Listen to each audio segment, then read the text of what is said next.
नमस्कार. मी पुष्पलता जगताप आणि तुमचं माझ्या यूट्यूब चॅनलमध्ये खूप खूप स्वागत आहे. आजचा व्हिडिओ थोडा वेगळा आहे मित्रांनो. तर आजच्या व्हिडिओमध्ये आपण पाहणार आहोत, सोडून गेलेल्या माणसांना परत यावंसं वाटेल. ज्यांनी तुम्हाला सोडलं ना, तेच परत येतील. हे 8 पॉवरफुल सवयी तुम्ही अंगी बाळगा. चला तर मग जाणून घेऊया. मंडळी, कोणी सोडून गेलं ना, तर कपाळाला हात लावून बसायचं नाही. तुम्हाला माहित आहे, गावात एक म्हण आहे, गेली ती मेंढी आणि राहिलं ते राज्य. ती व्यक्ती गेली म्हणून तुमचं आयुष्य संपत नाही मित्रांनो. उलट आता खरी एंट्री सुरू झाली. सदा रडगाणं गात बसायचं बंद करा. स्वतःला एवढं भारी बनवा ना, की उद्या त्यांनी बाजारात किंवा चौकात तुमच्याकडे बघितलं ना, तरी त्याच्या काळजात धस्स झालं पाहिजे. त्यांना वाटलं पाहिजे, एवढा हिरा मी हाताने गमावला. त्यांना तुमच्या सुखाची सवय होती रे, पण आता त्यांना तुमची गरज लागली पाहिजे. ती सवय मोडून काढायची आणि आपली किंमत वाढवायची. म्हणून खचू नका, डोळे पुसा आणि आता स्वतःला बदलण्याच्या नादाला लागा किंवा स्वतःला बदलायला सुरुवात करा. मित्रांनो, खेळ तर आत्ता सुरू झालाय. आता बघूया नंबर 1, तुमची स्पेस गुपित ठेवा. बघा, तुमच्या गावात कसं असतंय ना, कोणाच्या घरात काय शिस्त हे अख्ख्या गावात ठाऊक असतं. पण सोडून गेलेल्या माणसाच्या बाबतीत आपल्याला उलट करायचं. त्यांना तुमच्या आयुष्यात थिएटर बनवायचं नाही. सध्या तुम्ही काय करताय, कुठे फिरताय, कोणाला भेटताय, अगदी चहा प्यायला कुठल्या टपरीवर जाताय, हे सगळं एकदम एकदम अंडरग्राऊंड ठेवायचं. सोशल मीडियावरती रोजचे स्टेटस टाकून स्वतःला बाजार मांडू नका. आपण काय करतोय ना, हे समोरच्याला दुरून सुद्धा कळलं नाही पाहिजे. जेव्हा त्यांना तुमच्याबद्दल काहीच बातमी मिळणार नाही ना, तेव्हा त्याचं डोकं एका भुंग्यासारखं, त्याच्या डोक्यात भुंगा फिरायला लागेल. तो विचार करत बसतील, हा माणूस अचानक गायब कुठे झालाय? एवढा कसा तो गप्प बसू शकतो किंवा एवढा कसा तो गप्प राहू शकतो? नक्की काय भानगड आहे?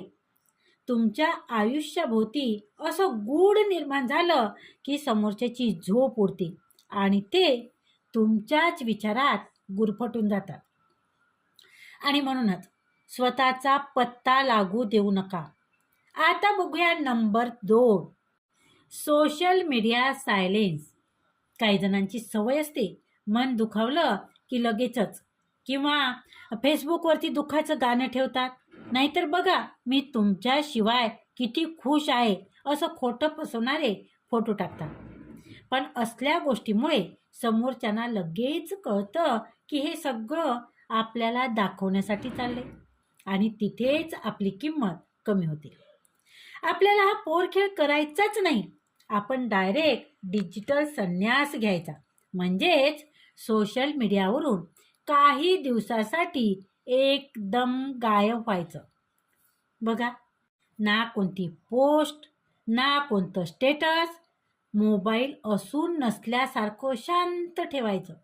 तुमची अचानक झालेली शांतता समोरच्याच्या डोक्यात विचाराचं काहूर माजून टाकते. तो अस्वस्थ होतो आणि विचार करतो की अरे, याने काहीच कसं टाकलं नाही. हे रडत पण नाही आणि उड्या पण मारत नाही. एवढं शांतता कशी काय असू शकते आणि तो एवढा शांत कसा काय बसू शकते, असा ते विचार करतात.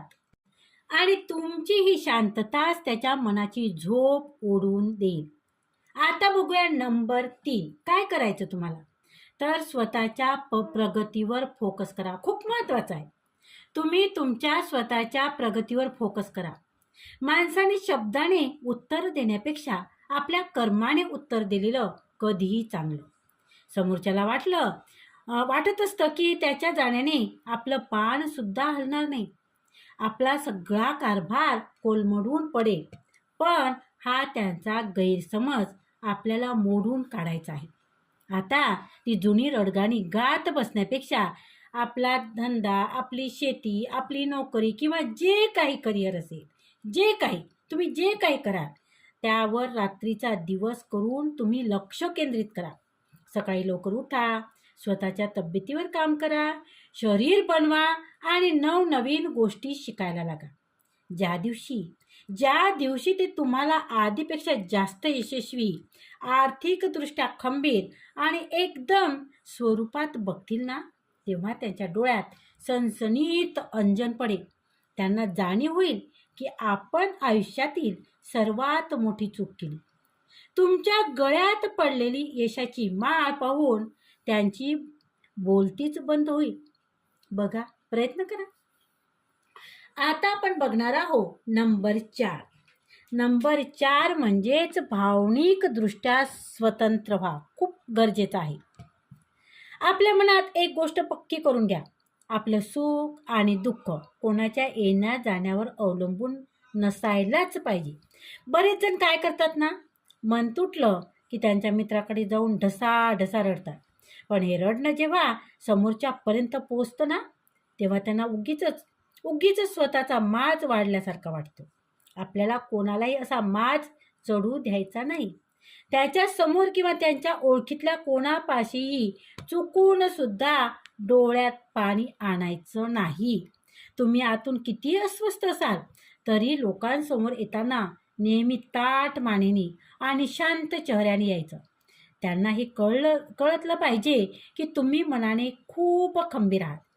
जेव्हा तुमची ही स्वाभिमानी आणि मजबूत बाजू त्यांना दिसेल ना, तेव्हा सोडून गेलेल्या माणसाला खात्री पटेल की तुम्ही कोणाच्या इशाऱ्यावर जगणारी व्यक्ती नाही. नंबर 5. आता बघूया नंबर 5 म्हणजे नेहमी प्रसन्न, फ्रेश राहा. आयुष्यात किती संकट आली ना, तरी स्वतःचे हाल करून घ्यायचे नसतात.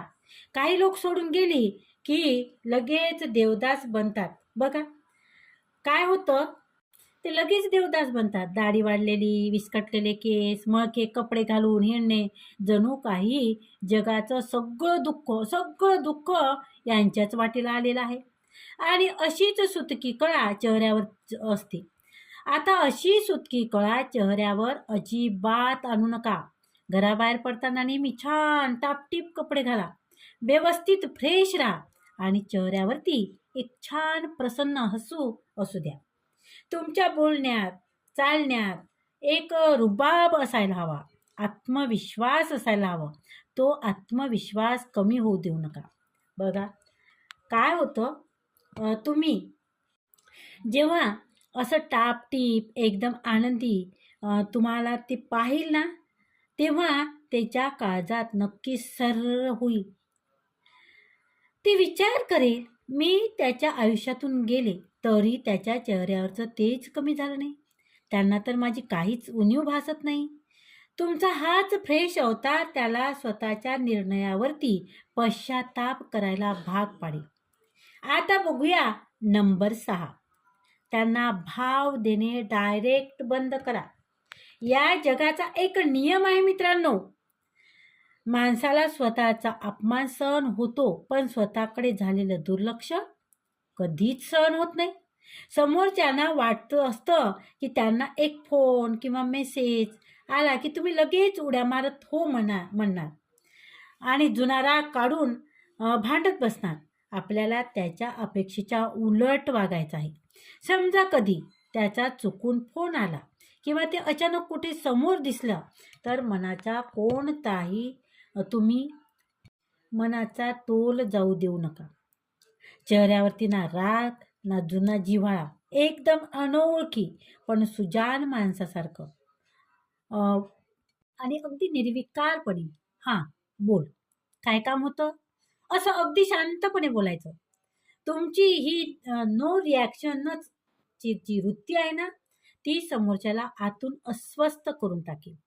त्यांना प्रश्न पडेल की जे माणूस माझ्यासाठी एवढं वेडा होता त्याला आता माझा काहीच फरक कसा पडत नाही. तुमची ही कमालीची शांतता त्यांना विचार करायला भाग पाडेल. आता बघूया नंबर 7. नवीन मित्र बनवा आणि व्यस्त आपलं आयुष्य एकाच माणसाभोवती बांधून ठेवायचं नाही. व्यस्त राहा. आपला गोतावळा नेहमी मोठा ठेवायचा. बरेचदा लोक एकाच्याच मागे किंवा एकाच जणांच्या याच्यात राहतात, कोपऱ्यात बसून राहतात, जणू काही सगळं संपलंय. पण ही चूक आता सुधारायची. नव्या माणसात उठा, बसा, चांगले मित्र जोडा आणि स्वतःला कामात इतकं व्यस्त ठेवा की तुम्हाला जुन्या फालतू गोष्टी आठवायला वेळच मिळणार नाही. नवीन लोकांशी संवाद साधल्याने मनाला उभारी मिळते आणि नवीन मार्गसुद्धा सापडतात. ज्या दिवशी समोरच्याला हे कळेल ना की तुमच्या आयुष्यात आता नवीन गुणी आणि छान माणसं आलेली आहेत, तेव्हा त्याच्या मनात एक भीती निर्माण होईल आणि त्यांना जाणीव होईल की आपली जागा आता कायमची गेली. आपण त्या व्यक्तीला सोडून आलो. तिला तर जगात खूप मान आणि किंमत आहे आणि हे पाहून स्वतःला दोष देत बसतील. आता बघूया नंबर 8, तक्रारी करणे आणि भीक मागणे थांबवा. हा मुद्दा थेट आपल्या स्वाभिमानाशी जोडलेला आहे. कोणापुढेही हात पसरायचा नाही आणि नात्याची भीक तर अजिबात मागायची नाही. माझं काय चूक आहे किंवा माझं काय चुकलं, तू मला सोडून का गेलास, असे प्रश्न विचारून आपण स्वतःची इज्जत कमी करून घेतो. म्हणूनच आजपासून त्याच्याकडे कोणत्याही गोष्टीची स्पष्टीकरण मागणे किंवा गयावया करणे पूर्णपणे बंद करा. जेव्हा तुम्ही एकही प्रश्न न विचारता एकदम शांत आणि स्थिर व्हाल ना, तेव्हा त्याच्या पायाखालची जमीन सरकेल. तुमच्या या मौनामुळे त्याला कळून चुकते की तुम्ही आता त्याच्या इशाऱ्यावर चालणारे राहिलेले नाहीत. तुमची ही त्या आणि स्वाभिमानी वृत्ती त्याला विचार करायला भाग पाडेल की आता मनधरणी करण्याची वेळ तुमची नाही, तर स्वतःहून सोडून गेलेल्या त्या माणसाची आहे. तर मग मित्रांनो, बघा, विचार करा तुम्हाला कसं वागायचं आहे. आणि हो, शेवटी जाता जाता एकच गोष्ट मनाशी पक्की बांधून ठेवा. ज्याला तुमच्या हसण्याची किंमत नव्हती ना, त्याला तुमच्या नसण्याचा पस्तावा हा झालाच पाहिजे. पण हा पस्तावा त्यांना तेव्हाच होईल जेव्हा तुम्ही स्वतःच्या रडण्यातून बाहेर पडून प्रगतीच्या कामाला लागाल. कोणी गेलं म्हणून आपलं आयुष्य संपत नसते मित्रांनो.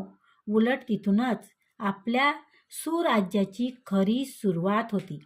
आपण कोणाच्या सोयीनुसार चालण्याची सवय नाही, तर समोरच्याला आपली गरज भासली पाहिजे असा आपला रुबाब आणि स्वाभिमान असला पाहिजे.